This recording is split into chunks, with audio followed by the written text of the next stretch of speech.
Selamat pagi. Perkenalkan, saya Rizky Sitakar dari Fakultas Hukum Universitas Bangka Belitung, angkatan 2020. Di sini saya akan menjelaskan sedikit tentang pembentukan produk hukum daerah. Yang pertama yaitu arah kebijakan otonomi daerah.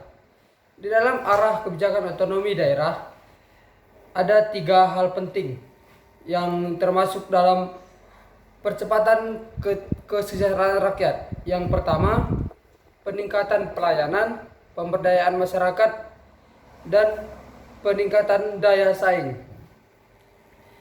Ketiga hal ini dengan memperhatikan prinsip demokrasi, pemerataan, keadilan, dan kekhususan suatu daerah dalam sistem negara kesatuan Republik Indonesia. Arah kebijakan otonomi daerah yang kedua yaitu efisiensi dan efektivitas pemerintah daerah. Di dalam efisiensi dan efektivitas pemerintah daerah ada 3 hal yang harus dipenuhi, yaitu yang pertama, hubungan antara pemerintah pusat dengan daerah dan antar daerah. Yang kedua, potensi dan keanekaragaman daerah. Yang ketiga, peluang dan tantangan persaingan global. Di sini saya sedikit menjelaskan di dalam efisiensi dan efektivitas pemerintah daerah, hubungan antara pemerintah pusat dan daerah dan antar daerah. Nah, pada poin kedua, potensi dan keanekaragaman daerah. Dari poin ini kita bisa mengambil inti bahwa daerah diberikan wewenang untuk mengelola dan memaksimalkan potensi daerahnya masing-masing. Karena itu merupakan ranah privat untuk daerah yang di luar kekuasaan pemerintah pusat. Poin yang kedua, urusan pemerintahan. Urusan pemerintahan adalah kekuasaan pemerintahan yang menjadi kewenangan presiden yang pelaksanaannya dilakukan oleh Kementerian Negara dan penyelenggaraan pemerintah daerah untuk melindungi dan melayani. Kedua, otonomi daerah. Otonomi daerah adalah hak, wewenang, dan kewajiban daerah. Otonomi untuk mengatur dan mengurus sendiri urusan pemerintahannya dan kepentingan masyarakat setempat dalam sistem negara kesatuan. Nah, sedikit saya tambahkan.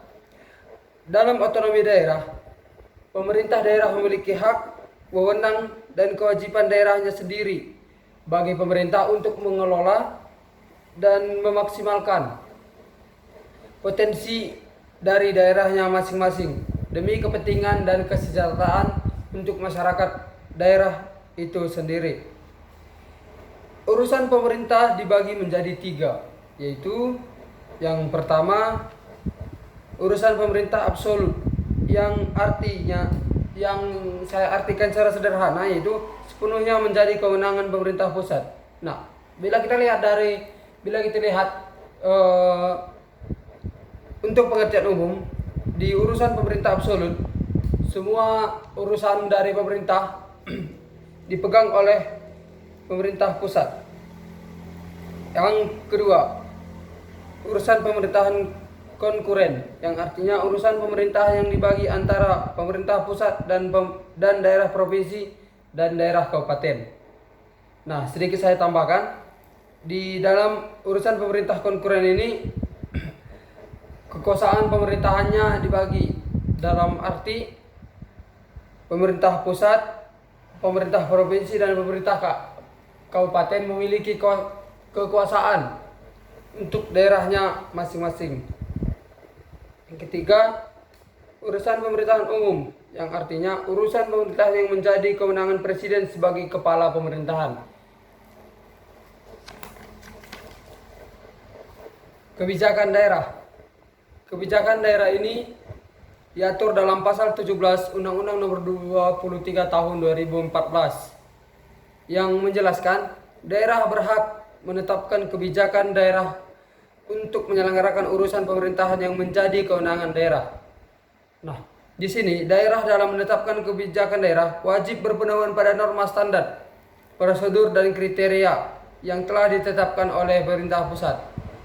Menurut pemahaman saya, di dalam pasal 17 Undang-Undang Nomor 23 Tahun 2014 ini, daerah memang memiliki kewenangan dan kekuasaan untuk memerintah dan mengelola potensi dan masyarakat daerahnya sendiri, tapi harus berpedoman kepada kriteria dan standar yang telah ditentukan oleh pemerintah pusat. Poin yang ketiga, pembinaan dan pengawasan kebijakan daerah. Hal ini diatur dalam pasal 8 ayat 1 sampai 3 Undang-Undang Nomor 23 Tahun 2014 yang menjelaskan pembinaan dan pengawasan oleh pemerintah pusat terhadap penyelenggaraan urusan pemerintah oleh daerah provinsi dilaksanakan oleh menteri lembaga pemerintahan non-kementerian. Poin yang terakhir, jenis-jenis pembinaan umum. Dalam jenis pembinaan umum ini ada 10 jenis. Yang 1, pembagian urusan pemerintahan. 2, kelembagaan daerah. 3, kebijakan kepegawaian pada perangkat daerah. 4, keuangan daerah.